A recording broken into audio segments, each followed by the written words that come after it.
ओम शांति। आज 8 जुलाई 2025 बाबा के महावाक्य हैं। मीठे बच्चे, यह तुम्हारा जीवन बहुत बहुत अमूल्य है, क्योंकि तुम श्रीमत पर विश्व की सेवा करते हो। इस हेल को हेवन बना देते हो। प्रश्न है, खुशी गायब होने का कारण तथा उसका निवारण क्या है? उत्तर है, खुशी गायब होती है पहला, देह अभिमान में आने के कारण। दूसरा, दिल में जब कोई शंका पैदा हो जाती है तो भी खुशी गुम हो जाती है। इसलिए बाबा राय देते हैं, जब भी कोई शंका उत्पन्न हो तो फौरन बाबा से पूछो। देही अभिमानी रहने का अभ्यास करो तो सदैव खुश रहेंगे। ओम शांति। ऊंच ते ऊंच भगवान और फिर भगवानुवाच बच्चों के आगे, मैं तुमको ऊंच ते ऊंच बनाता हूँ तो तुम बच्चों को कितनी खुशी होनी चाहिए। समझते भी हो बाबा हमको सारे विश्व का मालिक बनाते हैं। मनुष्य कहते परमपिता परमात्मा ऊंच ते ऊंच है।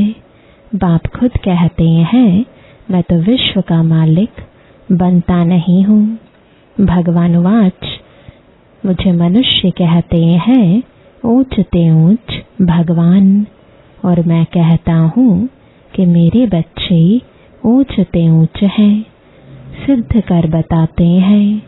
पुरुषार्थ भी ड्रामानुसार कराते हैं। कल्प पहले मौफिक बाप समझाते रहते हैं, कुछ भी बात न समझो तो पूछो। मनुष्यों को तो कुछ भी पता नहीं है। दुनिया क्या है, वैकुंठ क्या है। भल कितने भी कोई नवाब मुगल आदि होकर गए हैं, फल अमेरिका में कितने भी पैसे वाले हैं, परंतु इन लक्ष्मी नारायण जैसे तो हो ना सके। वह तो व्हाइट हाउस आदि बनाते हैं, परंतु वहां तो रत्न जड़ित गोल्डन हाउस बनते हैं। उसको कहा ही जाता है सुखधाम। तुम्हारा ही हीरो हीरोइन का पार्ट है। तुम डायमंड बनते हो। गोल्डन एज थी, अब है आयरन एज। बाप कहते हैं, तुम कितने भाग्यशाली हो। भगवान खुद बैठ समझाते हैं तो तुमको कितना खुश रहना चाहिए। तुम्हारी यह पढ़ाई है ही नई दुनिया के लिए। यह तुम्हारा जीवन बहुत अमूल्य है, क्योंकि तुम विश्व की सर्विस करते हो। बाप को बुलाते ही हैं कि आकर हेल को हेवन बनाओ। हेवनली गॉड फादर कहते हैं ना। बाप कहते हैं, तुम हेवन में थे ना, अब हेल में हो, फिर हेवन में होंगे। हेल शुरू होता है तो फिर हेवन की बातें भूल जाती हैं। यह तो फिर भी होगा। फिर भी तुमको गोल्डन एज से आयरन एज में जरूर आना है। बाबा बार बार बच्चों को कहते हैं, दिल में कोई भी शंका हो जिससे खुशी नहीं रहती तो बताओ। बाप बैठ पढ़ाते हैं तो पढ़ना भी चाहिए ना। खुशी नहीं रहती है क्योंकि तुम देह अभिमान में आ जाते हो। खुशी तो होनी चाहिए ना। बाप तो सिर्फ ब्रह्मांड का मालिक है, तुम तो विश्व के भी मालिक बनते हो। भल बाप को क्रिएटर कहा जाता है, परंतु ऐसे नहीं कि प्रलय हो जाती है फिर नई दुनिया रचते हैं। नहीं, बाप कहते हैं, मैं सिर्फ पुरानी को नया बनाता हूँ, पुरानी दुनिया विनाश कराता हूँ, तुमको नई दुनिया का मालिक बनाता हूँ। मैं कुछ करता नहीं हूँ। यह भी ड्रामा में नूंद है। पतित दुनिया में ही मुझे बुलाते हैं पारसनाथ बनाता हूँ, तो बच्चे खुद पारसपुरी में आ जाते हैं। वहाँ तो मुझे कभी बुलाते ही नहीं है। कभी बुलाते हो कि बाबा पारसपुरी में आकर थोड़ी विजिट तो लो, बुलाते ही नहीं। गायन भी है, दुख में सिमरण सब करे, पतित दुनिया में याद करते हैं, सुख में करे न कोई। न याद करते हैं न बुलाते हैं, सिर्फ द्वापर में मंदिर बनाकर उसमें मुझे रख देते हैं। पत्थर का नहीं तो हीरे का लिंग बनाकर रख देते हैं पूजा करने के लिए। कितनी वंडरफुल बातें हैं, अच्छी तरह से कान खोलकर सुनना चाहिए। कान भी प्योर करना चाहिए। Purity first. कहते हैं शेरनी का दूध सोने के बर्तन में ही ठहर सकता है। इसमें भी पवित्रता होगी तो धारणा होगी। बाप कहते हैं काम महाशत्रु है, इन पर विजय पानी है। तुम्हारा यह अंतिम जन्म है, यह भी तुम जानते हो। यह वही महाभारत लड़ाई भी है। कल्प कल्प जैसे विनाश हुआ है, हूबहू अब भी होगा ड्रामानुसार। तुम बच्चों को स्वर्ग में फिर से अपने महल बनाने हैं, जैसे कल्प पहले बनाए थे। स्वर्ग को कहते ही हैं पैराडाइज। पुराणों से पैराडाइज अक्षर निकला है। कहते हैं मानसरोवर में परियां रहती थीं, उसमें कोई टुबका लगाए तो परी बन जाए। वास्तव में है ज्ञान मानसरोवर, उसमें तुम क्या से क्या बन जाते हो। शोभनिक को परी कहते हैं। ऐसे नहीं पंखों वाली कोई परी होती है। जैसे तुम पांडवों को महावीर कहा जाता है, उन्होंने फिर पांडवों के बहुत बड़े बड़े चित्र, गुफाएं आदि बैठ दिखाई हैं। भक्ति मार्ग में कितने पैसे बर्बाद करते हैं। बाप कहते हैं हमने तो बच्चों को कितना साहूकार बनाया, तुमने इतने सब पैसे कहाँ किए। भारत कितना साहूकार था, अभी भारत का क्या हाल है। जो 100% सॉल्वेंट था, अब 100% इंसॉल्वेंट बन पड़ा है। अभी तुम बच्चों को कितनी तैयारी करनी चाहिए। बच्चों आदि को भी यही समझाना है कि शिव बाबा को याद करो तो तुम श्री कृष्ण जैसे बनोगे। तुम बच्चों को कितनी खुशी रहनी चाहिए, लेकिन अपार खुशी उन्हें ही रहेगी जो सदा दूसरों की खिदमत यानी सेवा में रहते हैं। मुख्य धारणा चलन बहुत बहुत रॉयल हो, खान पान बहुत सुंदर हो। तुम बच्चों के पास जब कोई आते हैं तो उनकी हर प्रकार से खिदमत करनी चाहिए, स्थूल भी तो सूक्ष्म भी। जिस्मानी रूहानी दोनों करने से बहुत खुशी होगी। कोई भी आए तो उनको तुम सच्ची सत्यनारायण की कहानी सुनाओ। शास्त्रों में तो क्या क्या कहानियां लिख दी हैं। विष्णु की नाभि से ब्रह्मा निकला, फिर ब्रह्मा के हाथ में शास्त्र दे दिए हैं। अब विष्णु की नाभि से ब्रह्मा कैसे निकलते हैं, कितना राज है, और कोई इन बातों को कुछ समझ ना सके। नाभि से निकलने की तो बात ही नहीं। ब्रह्मा सो विष्णु, विष्णु सो ब्रह्मा बनते हैं। ब्रह्मा को विष्णु बनने में सेकंड लगता है। सेकंड में जीवन मुक्ति कहा जाता है। बाप ने साक्षात्कार कराया, तुम विष्णु का रूप बनते हो। सेकंड में निश्चय हो गया, विनाश साक्षात्कार भी हुआ। नहीं तो कलकत्ता में जैसे राजाई ठाठ से रहते थे, कोई तकलीफ नहीं थी, बड़ा रॉयल्टी से रहते थे। अब बाप तुम्हें यह ज्ञान रत्नों का व्यापार सिखलाते हैं। वह व्यापार तो इनके आगे कुछ भी नहीं है, परंतु इनके पाठ और तुम्हारे पाठ में फर्क है। बाबा ने इनमें प्रवेश किया और फट से सब छोड़ दिया। भट्ठी बननी थी, तुमने भी सब कुछ छोड़ा। नदी पार कर आए, भट्ठी में पड़े। क्या क्या हुआ कोई की परवाह नहीं। कहते हैं श्री कृष्ण ने भगाया। क्यों भगाया? उन्हों को पटरानी बनाने। यह भट्ठी भी बनी तुम बच्चों को स्वर्ग की महारानी बनाने के लिए। शास्त्रों में तो क्या क्या लिख दिया है, प्रैक्टिकल में क्या क्या है, सो अब तुम समझते हो। भगाने की बात ही नहीं। कल्प पहले भी गाली मिली थी, नाम बदनाम हुआ था। यह तो ड्रामा है। जो कुछ होता है कल्प पहले मुआफिक। अभी तुम अच्छी रीति जानते हो, कल्प पहले जिन्होंने राज्य लिया है वह जरूर आएंगे।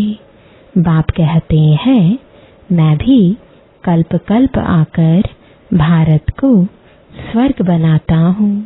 पूरा 84 जन्मों का हिसाब बताया है। सतयुग में तुम अमर रहते हो, वहाँ अकाले मृत्यु होती नहीं। शिव बाबा काल पर जीत पहनाते हैं। कहते हैं मैं कालों का काल हूँ। कथाएं भी है ना, तुम काल पर विजय पाते हो। तुम जाते हो अमर लोक में। अमर लोक में ऊंच पद पाने के लिए एक तो पवित्र बनना है, दूसरा फिर दैवी गुण भी धारण करने हैं। अपना रोज पोता मेल रखो।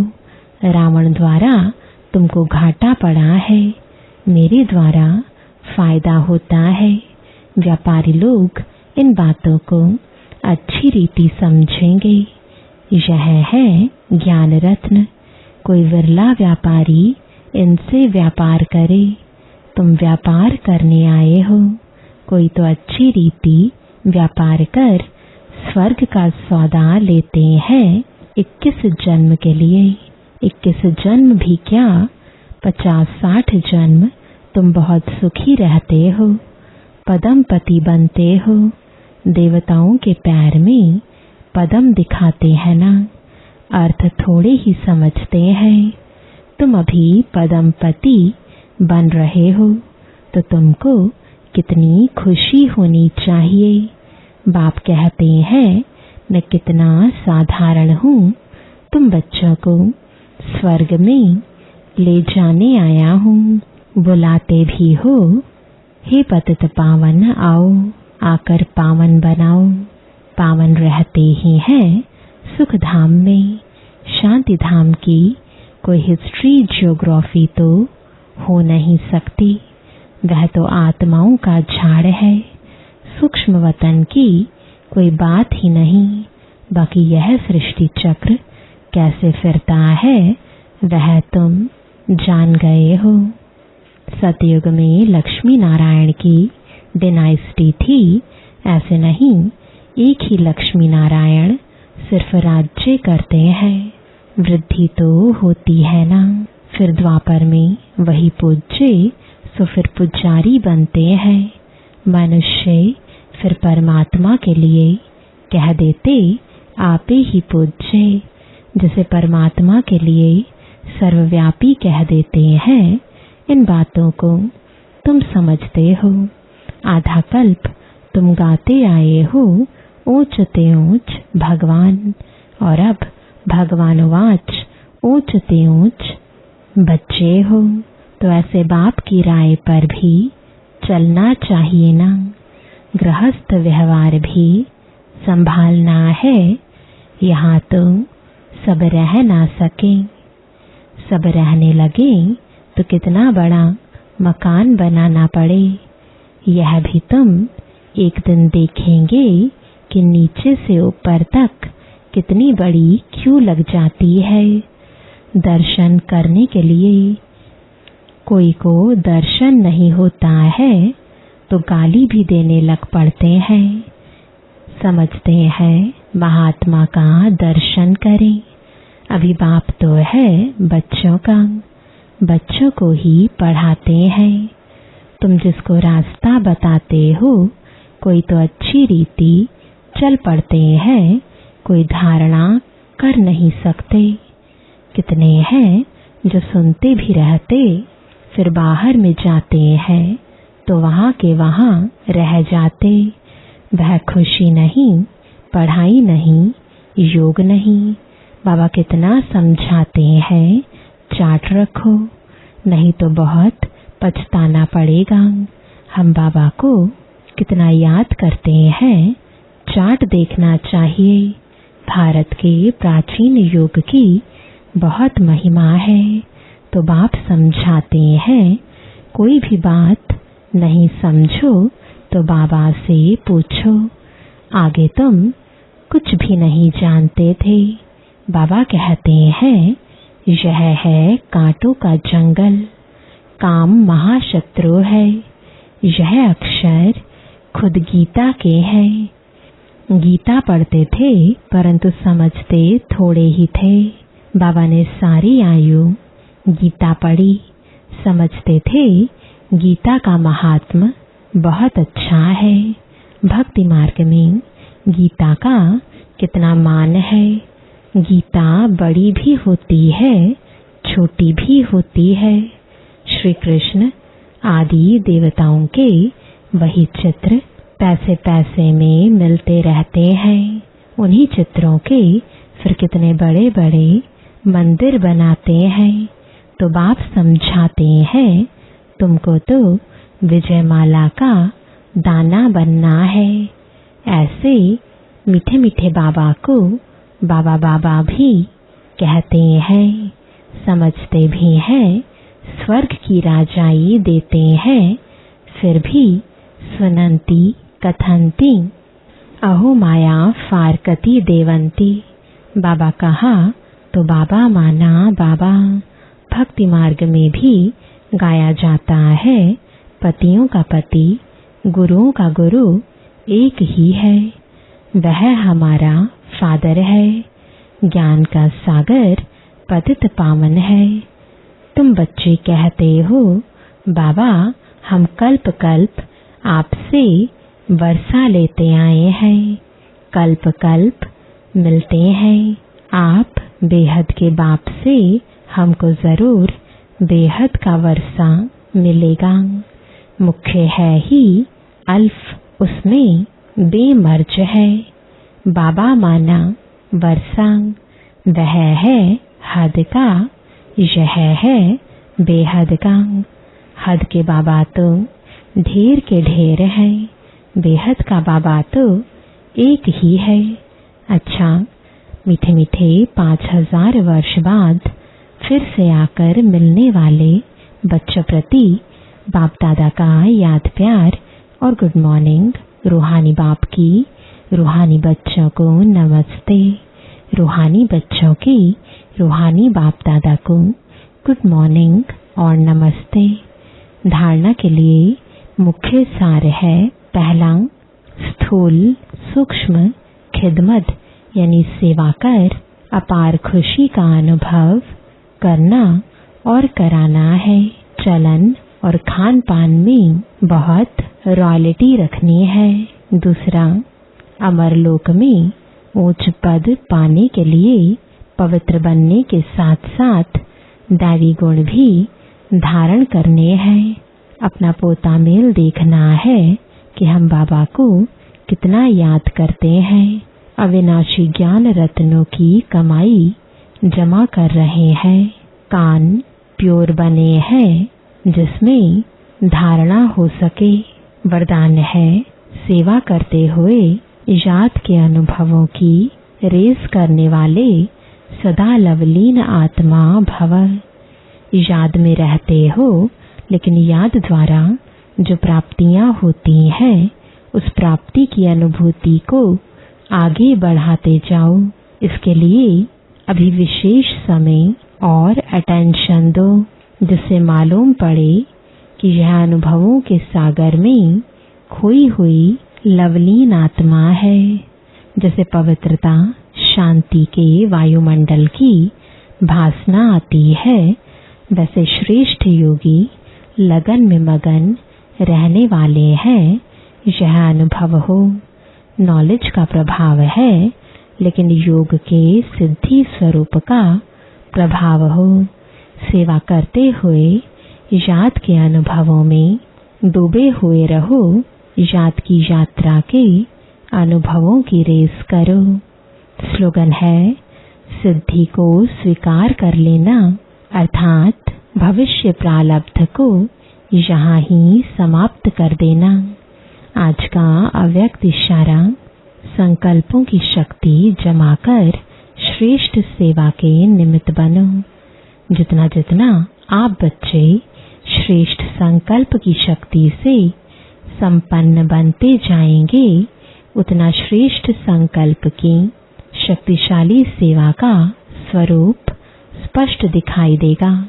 हर एक अनुभव करेंगे कि हमें कोई बुला रहा है, कोई दिव्य बुद्धि द्वारा शुभ संकल्प का बुलावा हो रहा है, कोई फिर दिव्य दृष्टि द्वारा बाप और स्थान को देखेंगे। दोनों प्रकार के अनुभवों द्वारा बहुत तीव्र गति से अपने श्रेष्ठ ठिकाने पर पहुंच जाएंगे। ओम शांति।